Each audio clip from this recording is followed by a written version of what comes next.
அன்பு தமிழ் உறவுகளுக்கு இனிய திருக்குறள் வணக்கங்களை இனிதே உரைக்கின்றேன்.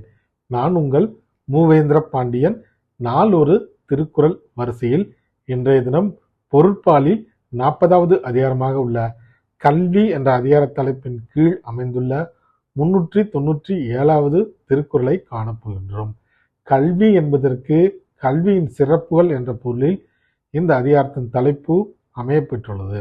இப்பொழுது வான்புகழ் கொண்ட வள்ளுவர் எழுதிய 397வது திருக்குறளை காண்போம்.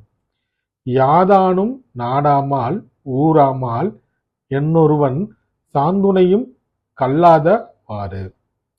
யாதானும் நாடாமால் ஊராமால் என்னொருவன் சாந்துணையும் கல்லாதவாறு. இத்திருக்குறளுக்கான பொருளினை இப்போது காண்போம். கற்ற ஒருவருக்கு எல்லாம் நாடும் தம் நாடு, எல்லா ஊரும் தம் ஊரே என்றிருக்கையில் ஒருவர் சாகும் வரையில் கல்லாமல் காலம் கழிப்பது எதனால் என்று வள்ளுவர் கேள்விக்குறி எழுப்பியுள்ளார். மீண்டும் பொருள். கற்ற ஒருவருக்கு எல்லா நாடும் தம் நாடே, எல்லா ஊரும் தம் ஊரே என்று இருக்கும்போது சாகும் வரையில் ஒருவர் கல்லாமல் காலம் கழிப்பது எதனால் என்று வள்ளுவர் கேள்விக்குறி எழுப்பியுள்ளார்.